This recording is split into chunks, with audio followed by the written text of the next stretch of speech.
Ibu adalah mentari penerang sejati yang membuatmu terselamatkan untuk melihat kembali kebenaran dan menyudahi ketersesatan. Kesempurnaan ibu sudah kau rekam dan kau hafalkan sejak dalam kandungan bahkan sebelum ruh oleh Jibril ditiupkan. Baik maju runtuh rusaknya tatanan kehidupan dan kemanusiaan ada pada guratan sentuhan ketulusan pahlawan kehidupan. Ibu, saya Nukta Akbar, tuan rumah Al Inaro Podcast. Sudah hadir di tengah-tengah kita ibu saya, umi saya, pahlawan kehidupan yang ada di kehidupan saya. Ya, Umi Nur Hayati, tepuk tangan untuk Umi. Jadi, terima kasih Umi. Gimana kabarnya Umi? Alhamdulillah pagi ini masih dalam suasana sehat, diberi nikmat sehat. Mudah-mudahan tetap panjang umur yang manfaat Amin, dan barokah. amin. Ini jadi gini Mi, Umi dihadirkan di Alinaro Podcast karena Alinaro Podcast ini mau mengangkat topik mengenai peran ibu yang konsennya dalam konteks di pola asuh. Pola asuh mencakup cakupan yang lebih luas, bukan hanya anak di dalam sebagai anak biologis ibu, tapi peran keseluruhan dari pola asuh seorang ibu. Jadi kurang lebihnya nanti pertanyaan-pertanyaan yang diperkenankan untuk Umi kurang lebih ya tidak jauh-jauh dari itu. Gitu Mi. Insya Allah siap. Ya, siap. Gaskan. Kalau menurut Umi peran ibu secara umum itu bagaimana? Peran ibu secara umum.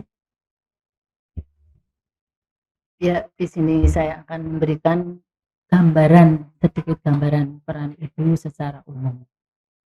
Kalau kita mendengar kata ibu dalam ini mewakili wanita di seluruh dunia, wanita umat manusia sebagai kaum ibu. Kalau kita berbicara masalah ibu, tentunya kita sebagai anak, sebagai saudara, sebagai yang lainnya, kita pasti akan terbesit sebuah keramat. Oh, keramat. Ya, keramat. Ya. Jimat. Keramat. Atau juga di situ akan paling tidak kita membayangkan seorang ibu di dalam kesendiriannya, di dalam orangnya, pasti kita akan sampai menitikkan air mata karena terbesit kasih sayangnya, dia susah payahnya ya membesarkan kita yang dulu pernah juga sebagai anak. Bagaimanapun sekarang saya menjadi ibu, dulu juga seorang anak. Yang kedua adalah bapak, ada figur bapak juga. Kalau kita membayangkan seorang bapak, maka yang terbesit dari kita adalah seorang tokoh figur kepemimpinan. Disinilah kita nanti akan muncul suatu tanggung jawab bagaimana kita nanti kita menggantikan sosok bapak. Jadi beda, kalau ibu penuh rasa, kalau bapak kita penuh logika. Oh ini bedanya ini. Peran ibu itu dirasa, bapak itu di logikanya. Logika dan rasa. Makanya kalau ibu-ibu memang cenderung alay, lebay, karena secara kodrati itu memang ibu ada 9 rasa, 1 logika. 9 rasa, 1 logika. Nah, itu. Itu kok bisa kayak gitu, Mi? Itu memang sudah kodratnya. 9 rasa, 1 logika. Kalau bapak atau sebagai kaum laki-laki itu harus 9 logika, 1 rasa. Satu rasa. Jadi tidak boleh yang namanya bapak itu cengeng, tidak boleh. Ya, yang namanya bapak ya harus tegar. Apapun masalahnya, apapun situasinya harus tegar. Ya. Jadi peran ibu secara umum itu yang jelas ibu adalah sumber reproduksi dan regenerasi. dan ibu memang itu ditakdirkan itu sebagai wanita yang, kalau manusia memang sempurna, makhluk Tuhan yang paling sempurna adalah manusia. Kalau ibu sudah sempurna lagi mulia Sempurna dan dan mulia mulia adalah ibu. adalah ibu mulia. Itu terbukti dengan beberapa hadis, ya. Ada al-jannatu tahta Tahta aqdamil ummahat. hadis sejuta umat itu. Nah, Ya. Surga itu di ibu itu hanya di bawah telapak kaki, bukan di genggaman kedua tangannya, bukan disuli di atas kepala, di bawah kaki. Di setiap langkahnya ya, Nah, ya. itu. Jadi memang di dalam sampaian penghormatan kepada ibu itu memang adalah kuncinya adalah surga. Balasannya berbakti kepada ibu itu memang balasannya surga, karena surga sudah siap ada di bawah telapak kakinya. Juga banyak juga hadis yang kepada siapakah kita berbakti, ya. Itu jawabannya umuka Diulangi sampai 3 kali ini ya. abuka. Itu ada lagunya juga. Wah, lagu itu umuka. 3 kali ya, 3 kali. Lagu apa, Mi? Lagunya itu kalau ada salah tuh itu Nasidaria. Ibu, engkaulah wanita yang mulia, derajatmu 3 kali dibandingkan ayah. Kau mengandung, melahirkan, menyusui, mengandung lagi dan mengandung lagi. Nah, itu ya. Jadi yang jelas secara umum ya, wanita itu tugas utamanya secara kodrati itu regenerasi, reproduksi, dan harus mengasuh. Mengandung lagi. Itu kalau mengandung lagi ya, itu urusan para suami ya. Itu. Jadi yang jelas mengasuh, setelah melahirkan harus mengasuh biar menjadi generasi yang soleh. Nah, itu adalah peran ibu secara umum. Jadi ibu yang martabatnya sudah mulia, tolong sebagai kaum wanita untuk menjaga martabat yang sudah mulia itu. Karena secara kodrati ibu tengok-tengok di rumah aja sudah pahala mengalir. Jangan banyak pola, jangan banyak tingkah yang akhirnya akan menurunkan martabat seorang ibu sendiri yang sudah dimuliakan, yang sudah dari kodrati itu sudah dimuliakan gitu.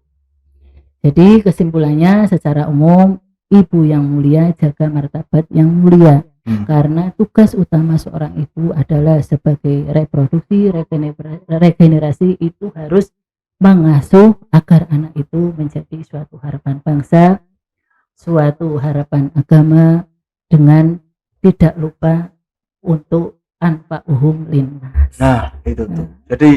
Jadi yang perlu digarisbawahi dari Umi ini, kesimpulannya adalah peran ibu secara umum pada dasarnya 9 rasa, 1 logika. Tetapi dari dasar kemuliaannya sudah dipaparkan dalam hadis tadi yang Umi dahulukan. Ada surga di telapak kaki ibu, ada kemuliaan yang harus dimuliakan itu ibu 3 kali derajat di atas dari ayah. Maka dari sini sendiri, dari pribadi ibu juga jangan sampai dinodai dan menurunkan derajat kemuliaan yang sudah dianugerahkan oleh Tuhan terhadap ibu ya, Mi ya. Oke. Jadilah ibu yang hebat ya, Mi ya. Siap. Sampai sudah dinyanyikan loh tadi sama Umi loh. Sedikit hobi kan. Ini Mi, kalau Umi ini kan juga ibu, juga di sisi lain Umi punya ketokohan yang mana dengan kata lain Umi mempunyai bukan hanya anak biologis, dalam hal ini saya misal, dan Umi di sisi lain juga punya anak idealis. Maka dari peran-peran ibu yang lebih luas, peran ibu yang juga ibu ini sebagai tokoh mendidik anak biologis dan anak idealis itu idealnya, baiknya, proporsionalnya seperti apa? Sebelum menjawab pertanyaan itu, eee, mungkin secara umum sudah tahu semuanya apa itu anak biologis, apa itu anak biologis. Hmm. Anak biologis adalah anak yang lahir dari kita atau anak yang nasab, ya, dengan dari keturunan nasab. Kalau anak ideologis adalah, ada status anak karena ada ikatan atau persambungan tertentu, ya misalnya santri, misalnya murid, Murid. atau mungkin jamaah ngaji dan lain-lain, boleh dikatakan ya anak asuh, ya. Kalau secara umum, bagaimana peran ibu di dalam mendidik anak biologis maupun anak ideologis. Pada prinsipnya itu beban moralnya sama. Sama. Kita menargetkan anak kita adalah untuk menjadi anak yang soleh-solehah, anak biologis pun sama. Mereka biar bermanfaat buat umat sama, anak biologis, anak ideologis juga sama. Cuma yang beda itu mungkin di metodenya. Kalau anak biologis itu karena memang kan anak kita, jadi paling enggak itu sudah separuh cermin itu adalah kita, jadi mungkin akan lebih mudah, ya, karena kita safe asli, ya. Kalau anak biologis itu kan adalah bahannya itu dari bapak, ya, benihnya dari bapak. Cermin tadi ya, cermin ya. Paling enggak itu berarti sudah ada unsur bawaan yang kita sudah tahu, oh cermin bapak berarti cermin suami, sudah tahu grekonya bagaimana metodenya yang tepat untuk kita mengawal atau mendidik anak kita.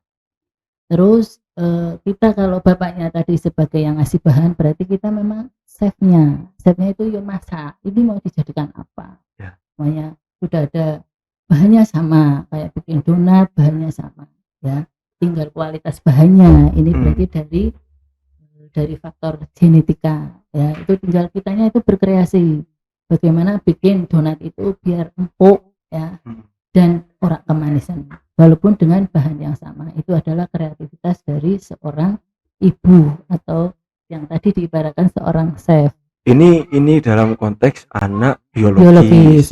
Jadi memang kita tinggal di metodenya dan faktor-faktor pendukung. Kalau tadi anak itu, jadi intinya kalau anak biologis kita sudah tahu cerminannya, separuh kita sudah mengetahui, tinggal kita di metodenya bagaimana.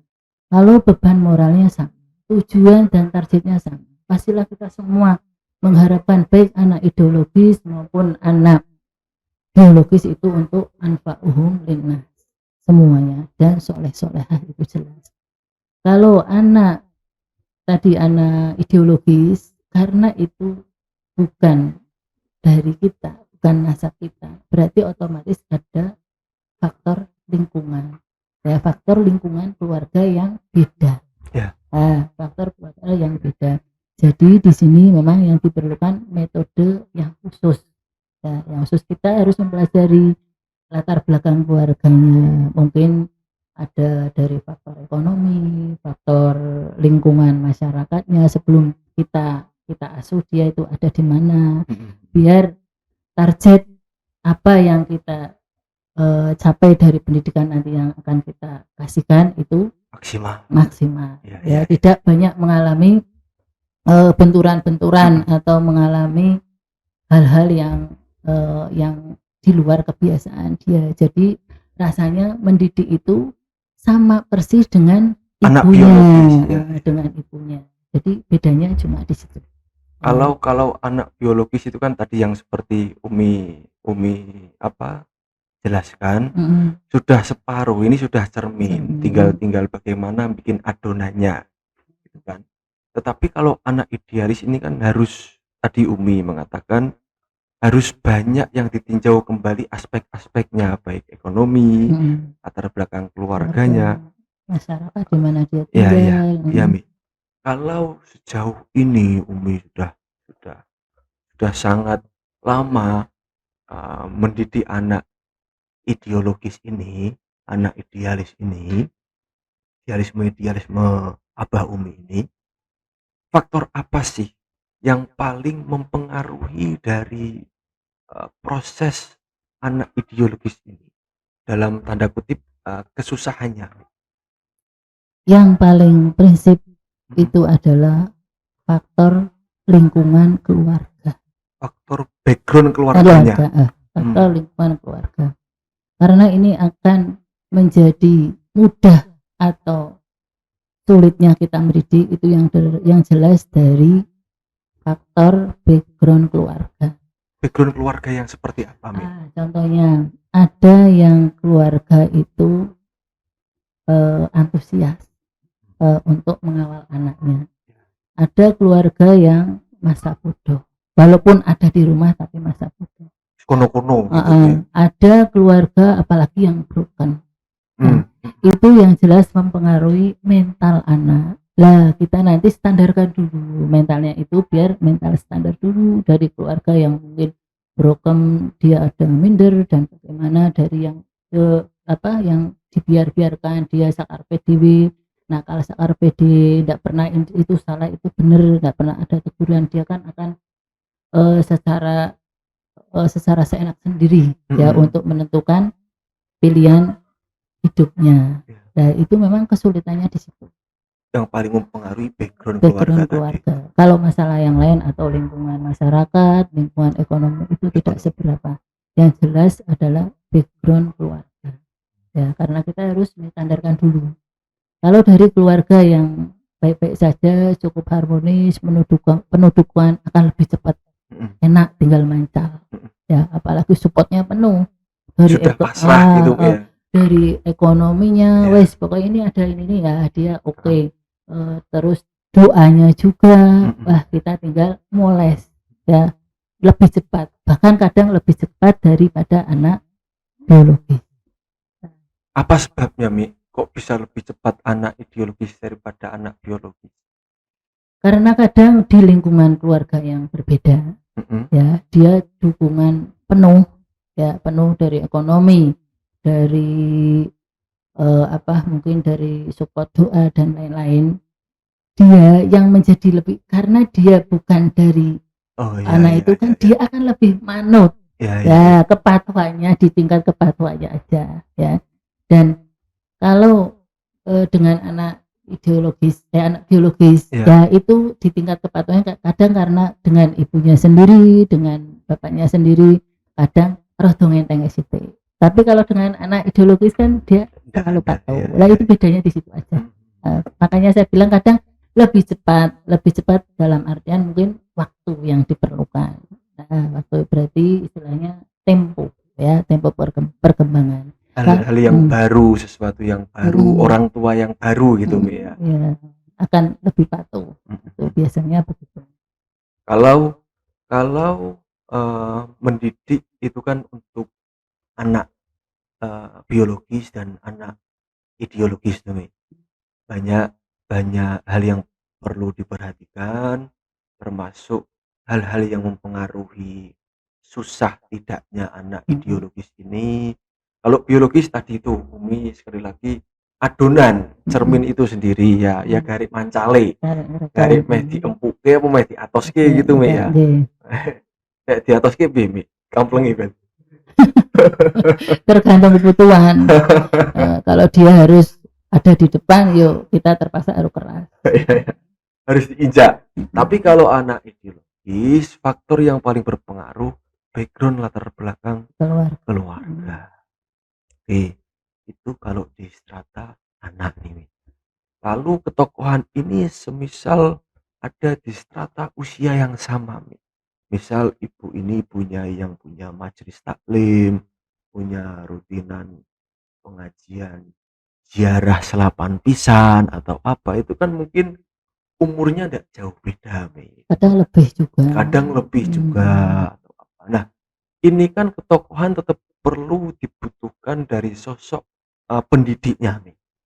Dan ada hal yang beda, yaitu strata usianya yang sama atau bahkan lebih tua. Nah itu yang perlu diperhatikan dalam konsep mendidik di ranah ini itu apa? Yang terpenting kalau kita mengawal atau membina jamaah ya di usia yang apalagi usia sama bahkan lebih tua ya. Yang penting satu pertama jangan guroni. Jangan Wes itu guroni. aja apalagi seorang ibu diguruni sama ibu dan lebih tua. Podo-podo ibu-ibu Ah, yo Mi yo. mereka malah akan antipati ya, jadi nanti target kita untuk membina dia, untuk membina beliau-beliau malah tidak akan tersampaikan ya. Pada prinsipnya sama kok di dunia pendidikan baik menurut Islam maupun dunia pendidikan nasional. Kalau di dunia pendidikan itu menurut Ki Hajar Dewantara kan ada ing ngarsa sung Tulodo. ya. Terus ada ing matya mangun Karso. karso. Ya. Satu lagi Tuturi. Ada ya nih. Di Islam juga ada lakot kana lakum fi rasulillahi uswatun hasanah. Sama ya. Berarti kalau di depan kita itu harus memberikan contoh. Ya. Rasulullah juga itu ya. Jadi metode yang paling tepat adalah metode uswah. Nah, uswah itu berarti kita ya mengawalinya. Dari segi mengawali itu mereka juga akan berpikir. Yang saya terapkan di jamaah ibu-ibu begitu. Apalagi ibu ya di perkumpulan ibu, wes apa saja jadi masalah. Meh kumpul jame geseh sithik ya masalah. Engko bojone ora entuk, iki ora entuk. Ya wis golek meneh sing pas. Sama kita ngomong ya. Ngomongnya itu akan lebih sulit ya karena sudah dilibatkan dengan permasalahan, ada keluarga, ada masyarakat, nanti belum yang ada jabatan status sosial, ada yang pegawai negeri, ada yang ibu RT, ada yang aktivis lain-lain. Kita ngomong, yang ngomong wayah, yang ngomong rasa. Jadi ngomong waktu dan ngomong rasa biar selalu mood, dan dari pola pengawalan kita, pola pendidikan kita, mereka menjadi semangat. Seperti apa yang saya di samping tulodo juga dari Abah juga berpesan, nek ngomong ibu-ibu pokoknya tidak seneng.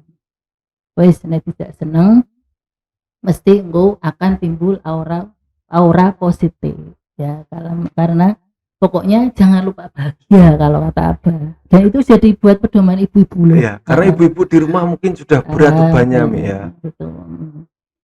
Nah, jadi intinya kalau lewat itu memang metode yang paling itu lewat metode uswah. Lah kita contohkan. Nanti dia berpikir kadang, loh kok umine terus ya? Iki terus wah sih itu ganjaran umine tok. Sampai dia muncul berpikir kayak gitu. Akhirnya dia belajar. Wes ojo umine sakit dia untuk tenaga, bahkan untuk pendanaan dan mungkin untuk semuanya. Jadi bagaimana kalau kita mendampingi atau mengawal jamaah atau memberikan pendidikan kepada ibu sampai muncul kesadaran diri.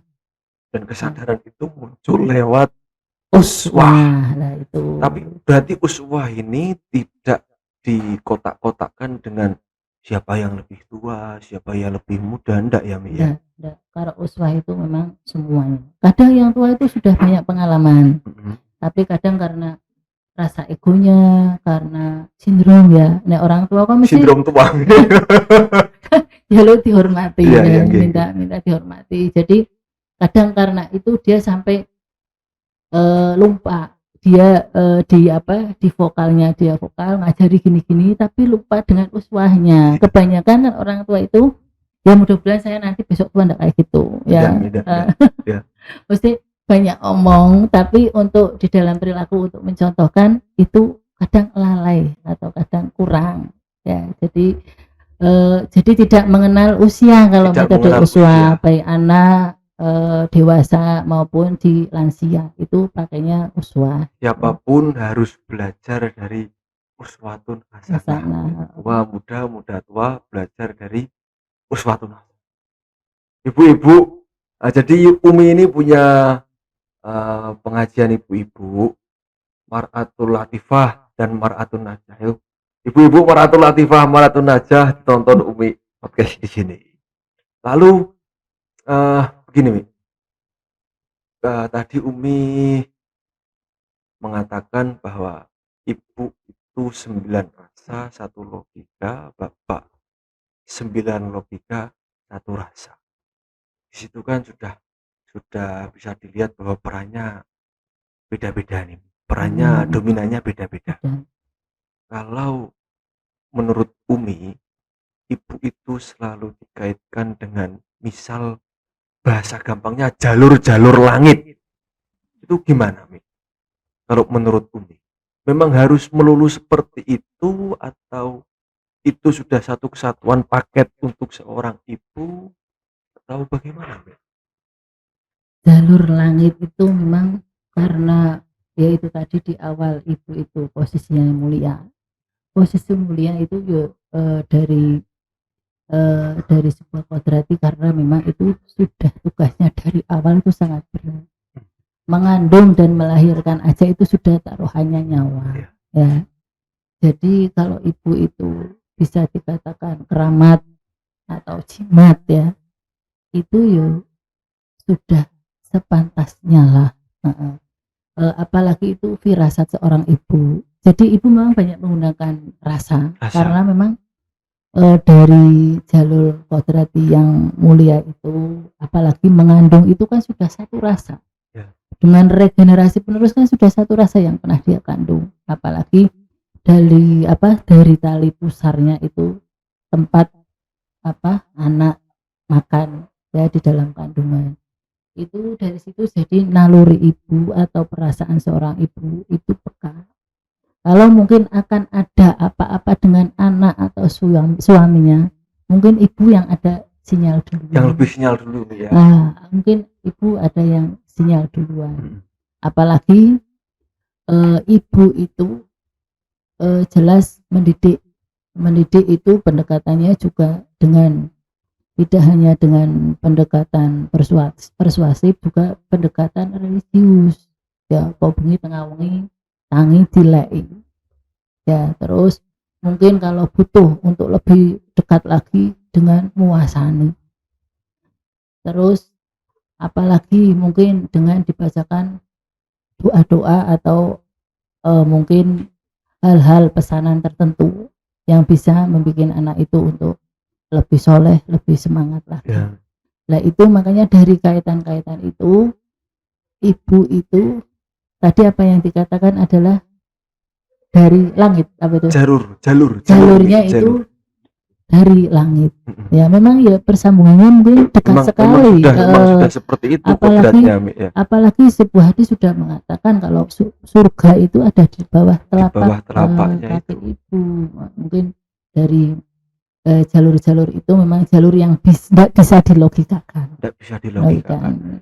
Itu kan tadi Umi matur ya, kalau pengen lebih dekat, lebih hasil untuk keberhasilan anak yo ditungake tengah wengi. Nek cek kurang pengin meneh diposoni, nek cek kurang apalagi Mi diriadoi dibacakan ayat-ayat tertentu Nah ini Mi, ini kan zaman terus maju dan budaya-budaya keagamaan, religiulitas itu kan memang harus tetap dipertahankan nih.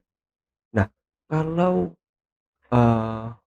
ibu-ibu muda yang mungkin kurang memperhatikan hal-hal seperti itu, kalau enggak tahu kan mungkin beda masalahnya ya Mi ya, tetapi kalau sudah ada diarahkan mungkin dari yang lebih sepak, dari gurunya, dari apa, itu cara menyikapi dengan budaya sekarang yang terus berkembang baiknya bagaimana? Ya memang itu sedikit prihatin ya dengan ibu-ibu yang mungkin kurang memperhatikan mendidik anaknya dari pendekatan religi. Sebenarnya itu sama, ibu-ibu itu dari naluri yang paling dalam ingin anaknya itu jadi orang soleh, lebih soleh dari orang tuanya. Itu pasti. Tapi mungkin karena faktor tertentu. Tadi kalau mungkin masalah kapasitas dia tahu, tapi kok si ngeyel, Ya. ya ngeyel. Itu mungkin karena ada beberapa faktor tertentu. Kalau kapasitas dia mumpuni, mungkin karena alasan lain, ya alasan lain, mungkin karena kesibukan. Jadi intinya bukannya ngeyel, mungkin karena waktu, kesibukan, dia punya posisi atau jabatan penting atau status lain yang memang menyibukkan waktunya. Kadang dipasrahkan untuk doakan anaknya aja, atau ngeriya doa anaknya dipasrahkan diwakilke sama kiainya kalau Ya, punya ya, kiai, ya. kalau enggak ya mungkin sama ustadznya. Ya. Kan di situ jelas kalau seorang ibu tidak mau anaknya itu gagal dalam hidupnya. Ya, apalagi nyuwun sewu itu wanita-wanita yang dengan tingkat kesulitan ekonominya sampai dia mungkin lupa atau hilaf dengan menjual diri, itu intinya sama. Dia itu nangis batin intinya. Dia nangis batin dan dia berusaha untuk menjauhkan anak-anak itu tidak seperti dirinya. Tapi bisa enggak Mi, dengan cara yang seperti itu anak-anak itu bisa menjauh dari niat seperti ibunya yang diniatkan, atau malah nanti juga tetap jatuhnya sama saja? Kemungkinannya kalau tadi seperti yang kembali ke awal ya, kalau genetika itu bapak, kalau ibu kan di pola asuh. Jadi masih bisa pola asuh. Terus ditambah lagi itu doa ibu itu mustajabah. Dengan catatan doa mustajabah itu adalah dilakukan seorang ibu yang memang pribadinya bagus. Jadi kalau sementara waktu menyikapinya untuk menjauhkan anaknya dulu dari hal itu. Yang kedua, ibunya segeralah juga untuk menjauhi hal-hal untuk menyudahi dan menjauhi hal-hal yang itu. Tahapan pertama, karena kan mungkin dari kesulitan hidup ya, masalah ekonomi, status sosial, jadi mungkin ada langkah yang hilaf itu, dan intinya tidak mau kehilafan itu berdampak kepada anaknya. Otomatis langkah awal mungkin jauhkan anaknya, mungkin tidak apa-apa anaknya untuk dipesantrenkan ya, karena saya juga pernah pengalaman pribadi dari seorang yang itu, dia intinya nangis batin, tidak mau dia lewat cerita kayak gitu, tidak ada yang mau, apalagi seorang ibu yang penuh rasa, satu logika. Tapi alasannya biasanya yang banyak pakai ya alasan ekonomi biasanya. Nah yang kedua, segeralah menjauh untuk di dalam hal-hal kemaksiatan yang begitu, biar doanya mustajabah. Karena kembali lagi ibu kodratnya itu sudah martabatnya sudah sangat mulia. Dongo apapun insya Allah jadi. Kalaupun ada hal-hal yang di dunia menjadi cerita yang jelek, segeralah untuk kembali. Karena ingat, anak-anak regenerasi itu ada di tangan seorang ibu. Apabila ibu adalah tiang negara, apabila rusak wanitanya, maka akan rusaklah negara itu. Dan semuanya Mi ya. Ya, semuanya. Jadi kesimpulannya nih dari Umi ini singkatnya, apapun kondisi anak ke depan itu ada pada tangan kondisi ibu Mi ya. Mau baik ya dari ibu gitu Mi. Iya. Ya Mi, tau betul, gitu Mi. Betul. Oke. Jangan abot ibu. Abot sekali Mi, iya Mi. Ibu gimana lagunya tadi Mi? Jadi ibu ini sangat berat. Jadi ketika sudah dimuliakan, kodratnya sudah diberi anugerah yang besar, tinggi, jangan disia-siakan ya. Jadi intinya yang membuat martabat itu hancur ya dirinya sendiri. Ibu sendiri ada ya. Sampai ada pelecehan seksual, ada mungkin diskriminasi dengan perempuan, itu ya dari ulah wanita sendiri. Ya bahasa saya, ibu tengok-tengok di rumah wis mulia sekali, dan sudah mulia sekali. Dan pahala itu sudah mengalir banyak dari memanage waktu keluarga, dari dampingi suami, dari ngawal anaknya, juga turu sing angel, itu sudah sudah. Kalau saya belum susah dah. Yes, piye carane gentange ya Iya. diraupi ya Digebyur. Ini nih peran ibu menyikapi kenakalan. Mungkin secara luas tidak apa-apa, Mi, tapi ya kenakalan yang memang itu apa ya, sangat menguras tenaga, sangat menguras dohir batin begitu. Menyikapi kenakalan anak bagaimana? Mi? Kalau menurut saya sebagai seorang ibu, sebenarnya ndak ada kenakalan anak. Wah, ini Ya kenakalan bapak-bapak mungkin banyak. Kenakalan anak ya, itu sebenarnya hanya ekspresi, Mi, ya. ndak itu loncatan-loncatan perkembangan psikis Oh. ada. Tahapan usia. Ya, loncatan-loncatan perkembangan psikis yang kadang terlalu cepat dan ada yang terlalu lambat. Itu pasti akan menimbulkan kenakalan. Nah, itu.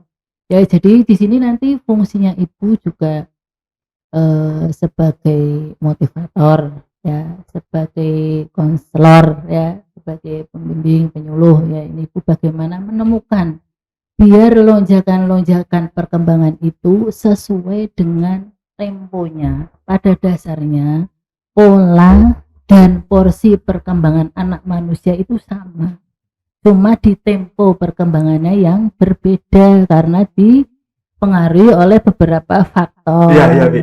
Ini kan kalau Umi yang memandang nih, kalau yang memandang sebetulnya tidak ada kenakalan untuk anak-anak, itu adalah bentuk psikis, ya, bentuk lonjakan psikis dari tahapan usia-usia. Terus, Mi, yang bisa dikatakan sebuah kenakalan dari anak-anak itu yang bagaimana, Mi? Ya saya kembali lagi, tidak ada kenakalan anak. Ya itu mungkin karena kadang seorang guru, seorang bapak pusing saja tidak menemukan solusi. Oh gitu. Tidak bisa menemukan solusi bagaimana anak itu bisa normal kembali. Membahasakannya dengan bahasa nakal berarti. Jadi apalagi saya seorang ibu, tidak mau saya mengatakan anak itu nakal. Iya. Bisa jadi tenanan lu. Ya. Iya. Karena Umi selalu bisa untuk mencarikan solusi saya. Ya. Bocah kok nakal tenan. Iya. Bocah geblek tenan. Karena ini tadi ya, keramat tadi ya.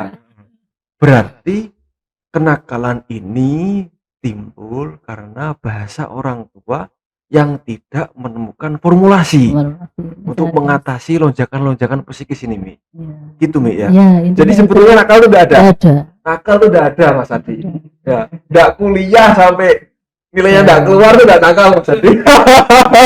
Terbukti kan selalu berubah-ubah. Ya. Kadang bulan kemarin anak itu ngantukan, sekarang kok enggak. Ya. Terus yang tidak ngantukan, ya enggak ngantukan tapi kok jadi nakal, enggak mau masuk. Males, jadi sergap. Sebenarnya ada apa? Ya itu. Tinggal dicari peran orang tuanya mencarikan solusi biar anak itu kembali ke jalurnya. Sesuai dengan usia dan sesuai dengan kebutuhan yang saat itu. Karena kadang perkembangan fisik dan psikis anak itu beda. Kadang bocah umur 20 tahun tapi jeronya udah bayi, enggak tahu apa-apa. Kadang pakaian aja masih dicarikan. Ya. 20 tahun yang kayak 40 tahun ada. Ada. Itu berarti menua dini itu. Menua dini. Mi, kalau dari Umi pribadi, seorang ibu, dalam hati, dalam sanubari Umi itu tolak ukur untuk seorang anak yang mana dikembalikan lagi itu atas dasar peran orang tua, khususnya seorang ibu nih, Mi. Apa, Mi, tolak ukurnya? Maksudnya tolak ukur keberhasilan? Iya, tolak ukur keberhasilan. Kalau sebagai orang tua, tolak ukur keberhasilan anak tentunya tidak dari segi materi. Di sini yang jelas itu tolak ukurnya itu timbul kedewasaan, baik kedewasaan perilaku maupun kedewasaan intelektual. Karena dari sang anak ini, ya? Dari anak, karena dengan berkembangnya kedewasaan itu otomatis anak bisa menjalani hidup atau bisa hidup mandiri, bisa menyelesaikan masalah berat maupun masalah ringan, karena dia sudah melalui proses pendidikan yang menjadikan dia itu dewasa. Dan dari tinjauan agama, tentunya keberhasilan anak itu adalah menjadi anak yang soleh, soleha, dan sekali lagi anfa'uhum linnas. Itu Garis besarnya yang bermanfaat. Kalau terakhir nih, ini serius nih, pertanyaan serius nih. Mungkin tidak banyak yang tahu, tidak banyak yang dengar, tetapi ini tidak asing di kalangan yang biasa bersinggungan dengan orang banyak. Begini Mik, wong tuwa kuwi iso dadi cubone anak kuwi yo iso dadi cubone wong tua. Itu saya tuh tidak menemukan makna utuhnya Mik. Bagaimana itu Mik? Ya, itu banyak.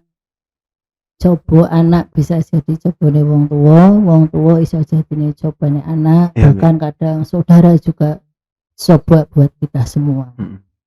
Jadi intinya di dalam mengarungi hidup ini, satu yang jelas ini seorang ibu ya. Iya, Mik. Seorang ibu itu harus mendem jero mikul dhuwur. Mendem jero mikul dhuwur.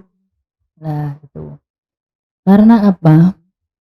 Sesuatu permasalahan hidup ya, baik di keluarga maupun di masyarakat, itu akan menjadi tenang apabila seorang ibu atau seorang wanita itu dalam menghadapi masalah itu tidak panik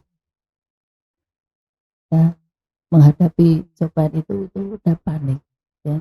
Jadi kalau kita dicoba dengan masalah suami ya, suami kan yo cobanya macam-macam ya, ada yang begini ada yang begitulah. Usahakan untuk mendem jero, tidak dikeluar-keluarkan kemana, karena bagaimanapun itu adalah bapak dari anak-anak ya. Sebisa mungkin melalui kapasitas ilmunya untuk ditelaah ya, bagaimana solusinya. Kalau memang dengan kapasitas ilmunya yang tidak bisa, ya untuk berkonsultasi dengan orang sepuh ya, yang mungkin lebih lebih paham, lebih berpengalaman ya. Mungkin juga minta doa kepada beliau-beliau untuk biar bisa menghadapi ini, untuk lebih mendem jero dan mikul dhuwur. Begitu juga dengan anak iki wong tuwa iki cobane anak bisa jadi begitu ya. Tapi bagaimanapun kalau orang tua pada prinsipnya tidak akan mau membebani anak dan merangkai anak, tinggal anak bagaimana memandangnya, tinggal bagaimana anak memandangnya. Umpamanya orang tua yang dikasih ujian sakit ya. Nah, itu orang tahu pasti dalam kondisi sakit pun tidak mau merepotkan anak, anak. Mungkin dalam kondisi ekonomi ya, melihat anak-anak sana mau bisa beli iPhone 15 ya, 14 ya, iPhone 11 mungkin yang belum keluar 20 itu. Ya, bapaknya juga karena kondisi ekonomi sebenarnya pengen memberikan fasilitas motivasi apapun kepada anak, tapi bagaimana di sini itu kan coba ekonomi ya, bagaimana anak ini berusaha untuk mensikapi ya. Anak juga harus dituntut untuk legowo. Nah, juga ditutup mendem jero juga mungkin legowo. Nah, di sini fungsinya pendidikan juga ini, nanti pendidikan dari seorang guru, dari seorang ibu ya, seorang ibu yang memberikan pembelajaran kepada anak untuk tetap tenang, berpegang teguh walaupun dalam kondisi yang banyak cobaan. Kadang ada orang tua yang idealis sampai anaknya bingung ngetutke ya, bingung ngetutke wis banyak acara ya. Anak ya berusaha untuk legowo, untuk mengimbangi sebisa mungkin. Yang penting jangan sampai ada timbul permasalahan baru dari masalah yang tadi ada. Intinya kuncinya kalau anak juga legowo, nanti seorang orang tua juga mendem jero mikul do. Berarti kalau anak dadi cobone wong tua itu ndak ada. Pada dasarnya ndak ada. Ndak ada ya.